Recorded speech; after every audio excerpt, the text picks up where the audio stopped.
Billy Hardware, un policier américain, a trouvé un nouveau-né dans une poubelle et lui a sauvé la vie. 25 ans plus tard, alors qu'il n'était plus policier, il a reçu un appel inattendu qui a changé sa vie pour toujours. Billy est né et a grandi à Portland, toujours avec un grand cœur et une détermination sans faille dans tout ce qu'il entreprenait. Pendant son adolescence, il était un garçon très curieux et actif.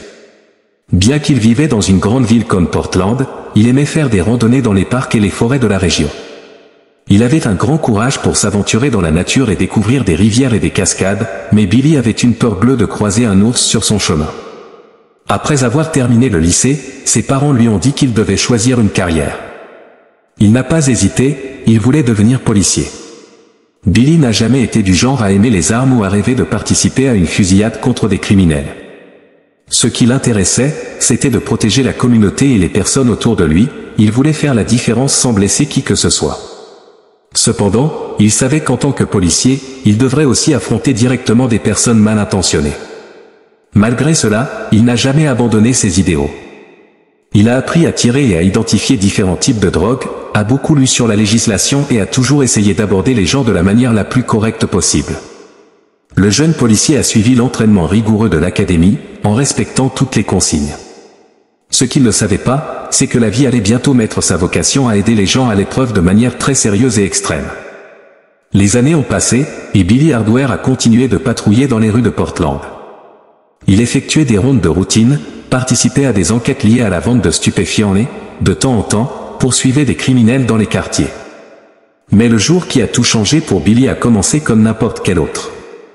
Il a quitté le commissariat en conduisant sa voiture de patrouille, parcourant lentement certains quartiers de Portland, attentif à tout ce qui bougeait ce matin-là. Soudain, en entrant dans une zone résidentielle, le policier a entendu un bruit très inhabituel qui a attiré son attention. À cette heure de la journée, il n'y avait plus beaucoup de gens dans les rues du quartier, car la plupart des habitants étaient déjà partis travailler.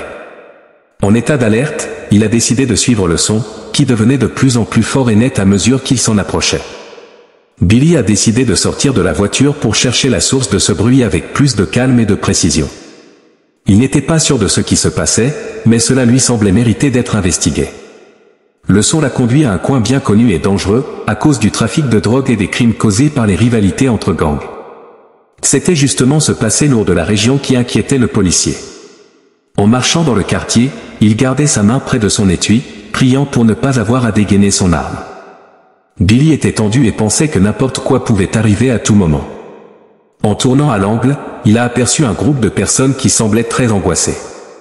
En voyant Billy, elles ont couru vers lui, toutes parlant en même temps, essayant d'expliquer ce qui se passait.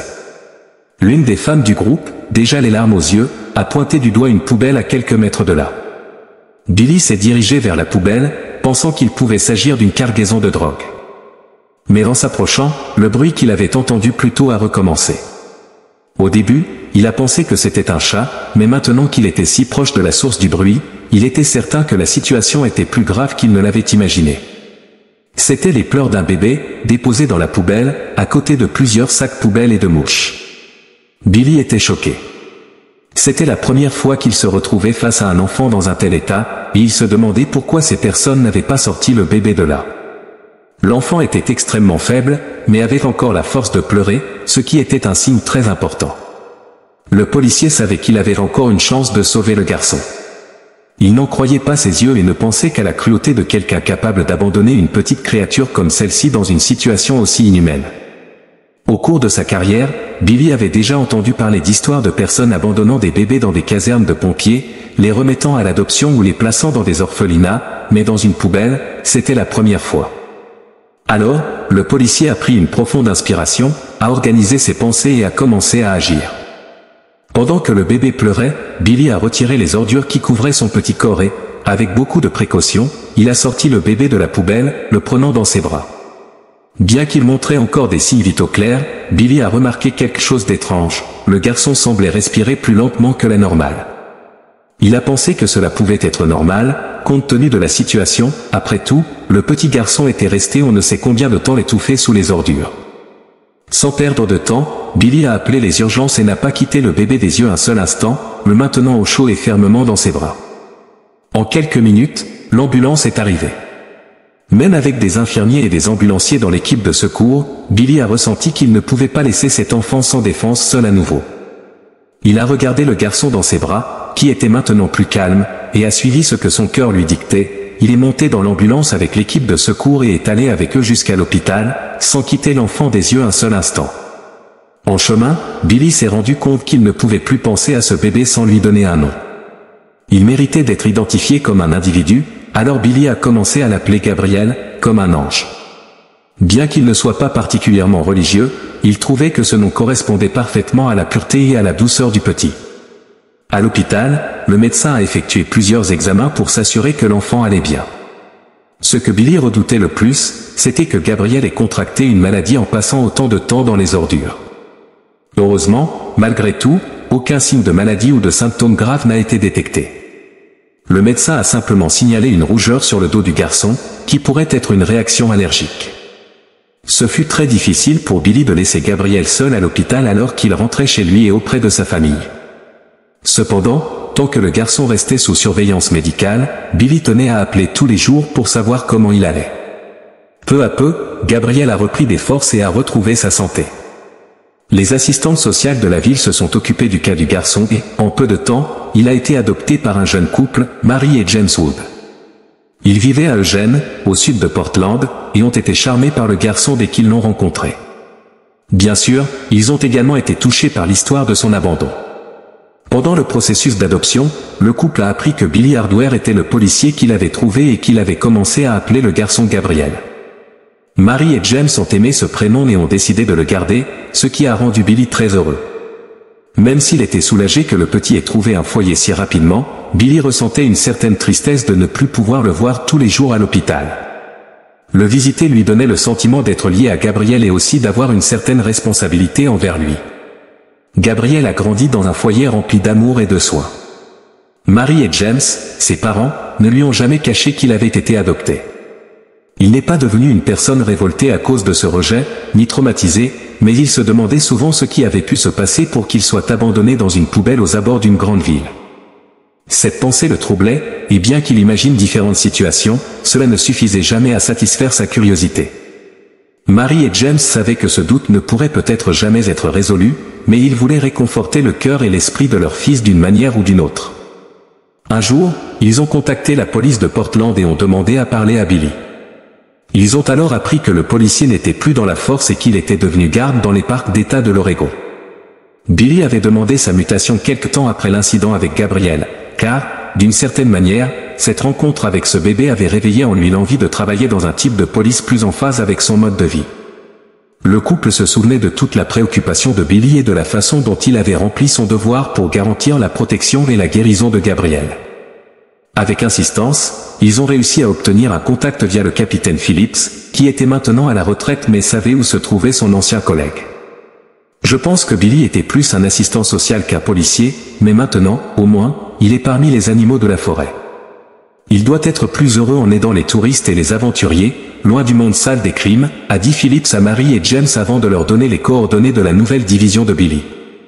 Au téléphone, ils ont appris que Billy n'avait jamais oublié ce qui s'était passé ce jour-là et qu'il se demandait souvent ce qu'était devenu le garçon après son adoption. Ils ont alors organisé une rencontre dans un chalet de Billy, près d'un parc national, pour un grand rassemblement. Gabriel était très heureux de pouvoir enfin rencontrer la personne qui l'avait sorti des ordures, mais il était aussi nerveux. Il voulait comprendre pourquoi le policier s'était tant soucié de lui. Enfin, la rencontre a eu lieu.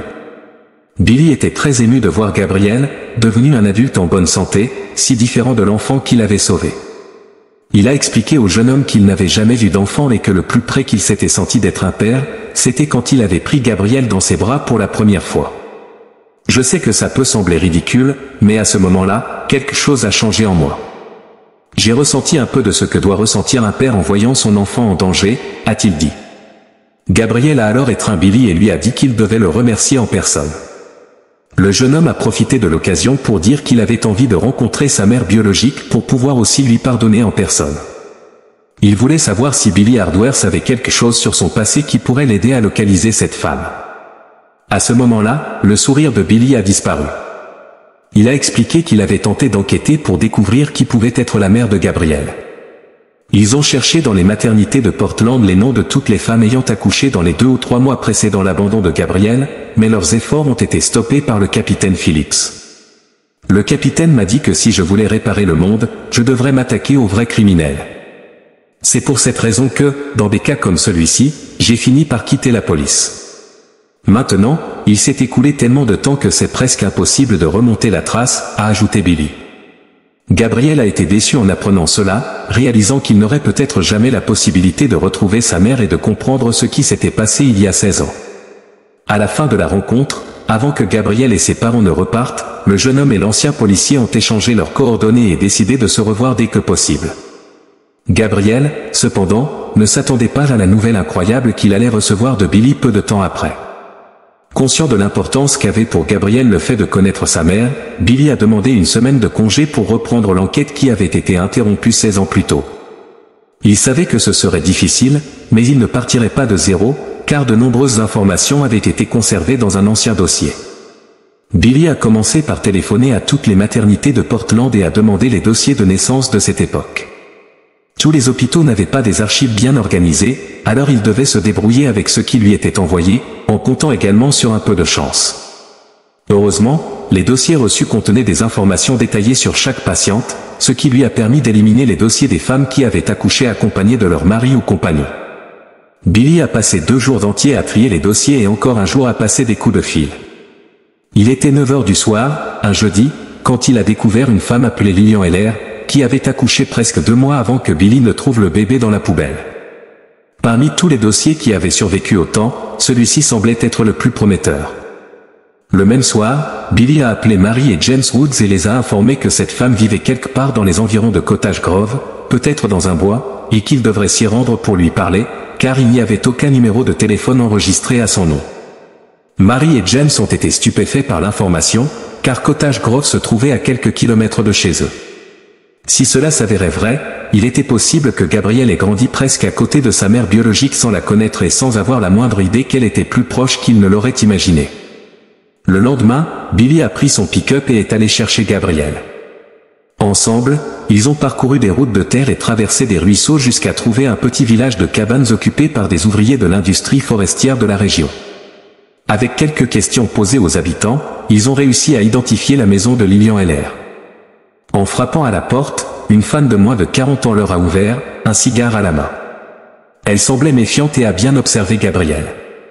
Billy s'est présenté comme garde forestier et ancien policier de Portland et a demandé si la femme avait vécu en ville il y a environ 16 ans. La femme a confirmé, mais a dit qu'elle espérait un jour pouvoir oublier cette ville et tout ce qu'elle y avait vécu.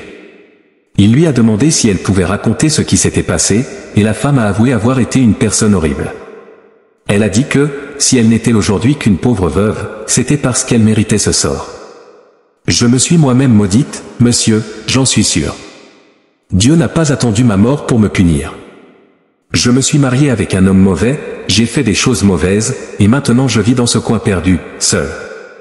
Billy lui a alors demandé, en essayant de paraître aussi amical que possible, par hasard, l'une de ces choses que vous avez faites dans le passé concernait-elle un bébé ?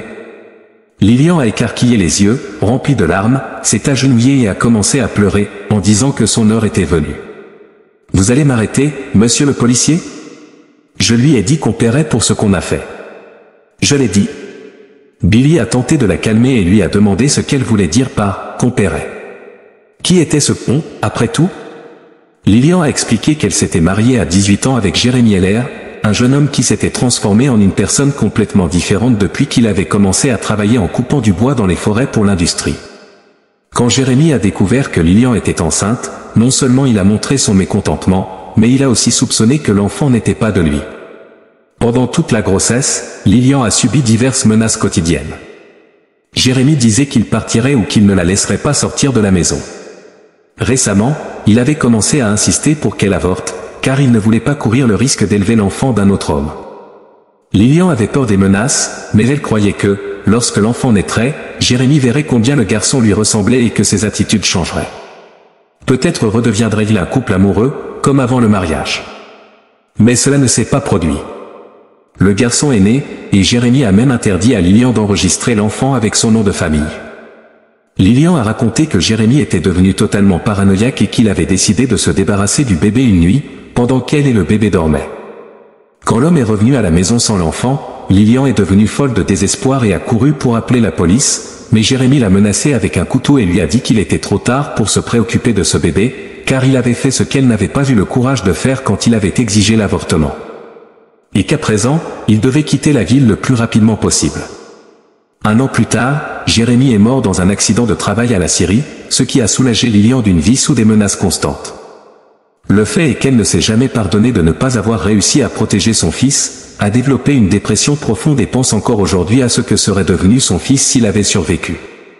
Tout ce que je vis est une malédiction, monsieur le policier, une malédiction à cause d'un crime que j'ai laissé se produire contre un enfant sans défense, et maintenant vous êtes là pour m'arrêter, a-t-elle dit. À ce point de l'histoire, non seulement Lilian, mais Gabriel aussi pleurait. Billy l'a alors saisi par les épaules et lui a dit, « Personne ne va vous arrêter, Lilian. Maintenant, respirez profondément et écoutez bien ce que je vais vous dire, parce que personne n'est ici pour plaisanter. J'ai trouvé votre garçon il y a 16 ans, et il est ici pour vous rencontrer. » Lilian a levé la tête et a observé Gabriel une fois de plus. Elle ne savait pas quoi faire ou penser, elle était sous le choc. Finalement, les deux se sont étreints. La dernière fois que cela était arrivé, Gabriel n'était qu'un nouveau-né. « J'ai survécu, maman. J'ai survécu, a dit le jeune homme. À la fin de cette journée, Billy Harberg se sentait comblé comme jamais auparavant dans sa vie. La situation la plus difficile qu'il avait jamais affrontée, une enquête qui semblait ne pas avoir de solution, était maintenant résolue. Non seulement il avait retrouvé Gabriel, mais le jeune homme avait également mieux compris son propre passé. Pour un garçon qui n'avait rien d'autre que des sacs d'ordures autour de lui lorsqu'il a été trouvé, il avait maintenant 2 mères, un père et un ami qui feraient tout pour lui. Si vous avez aimé cette histoire, je vous invite à laisser un like, et cette autre vidéo qui apparaît maintenant à l'écran va probablement vous émouvoir également. Bonne séance, et à bientôt.